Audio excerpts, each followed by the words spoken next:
A real story of Tina's life. అయితే ఆ pastor గారు వచ్చారు. టీనాని చూసి, అమ్మ మీరా, మిమ్మల్ని చూసి చాలా సంతోషపడుతున్నాను అని టీనాతో అంటున్నానంట. టీనాకి ఏం అర్థం కాలే. అదేంటి పాస్టర్ గారు, నేను ఎంత బాధపడుతుంటే మీరు ఎలా హ్యాపీగా ఉన్నారు అని అడుగుతుంది.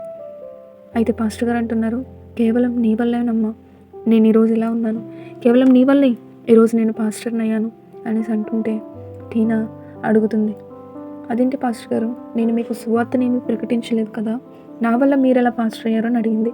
అయితే పాస్టర్ గారు అంటున్నారు, అమ్మా మీరు మర్చిపోయినట్టున్నారు, ఒకరోజు మీరు నాకు బుక్స్ అమ్మినప్పుడు పొరపాటున మీ బైబిల్ కూడా అమ్మేశారు. అయితే ఇంటికి వెళ్ళి చూసినప్పుడు నా కొడుకు ఆ బైబిల్ తీసి చదువుతున్నాడు. నేను కూడా తీసి చదివాను. అయితే వ్యభిచారినైన నన్ను, తాగుబోతునైన నన్ను ఆ బైబిల్ నా జీవితాన్ని మార్చిందమ్మా. ఆ జీవగ్రంథం నా జీవితాన్ని చాలా అందంగా మార్చిందమ్మా. ఈరోజు నేను పాస్టర్ని అయ్యానంటే కేవలం నువ్వు ఇచ్చిన బైబిల్ వల్లే అని చెప్తూ ఉన్నాడు. అయితే టీనా ఆ బైబిల్ని గట్టిగా పట్టుకొని, ఇలాంటి బైబిల్ని నేను విడిచిపెట్టేశాను, ఇలాంటి బైబిల్ని నేను అమ్మేశాను అని వెక్కి వెక్కి ఏడుస్తుంది. ఈరోజు మనలో ఎవరైనా ఉన్నారా? నీ చేతిలో ఉన్న బైబిల్ని నిర్లక్ష్యం చేస్తున్నావా? ఈ లోక ప్రేమలో పడి దేవుణ్ణి దూరం చేస్తున్నావా? ఈ లోక ప్రేమ నిన్ను ఒంటరిని చేస్తుంది. ఈ లోక ప్రేమ నిన్ను మోసం చేస్తుంది.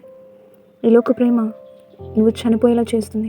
కానీ ఒంటరిగా ఉన్న సమయంలో నా యేసు ప్రేమ నీకు తోడుగా ఉంటుంది. నువ్వు మోసపోయినప్పుడు దేవుని ప్రేమ నిన్ను ఆదరిస్తుంది. నువ్వు చనిపోవాలన్న ఆలోచన కలిగినప్పుడు దేవుని ప్రేమ నిన్ను ధైర్యపరుస్తుంది. ఈ లోకంలో ఏది శాశ్వతం కాదు, కానీ శాశ్వతమైన ప్రేమ నా యేసే ప్రేమ.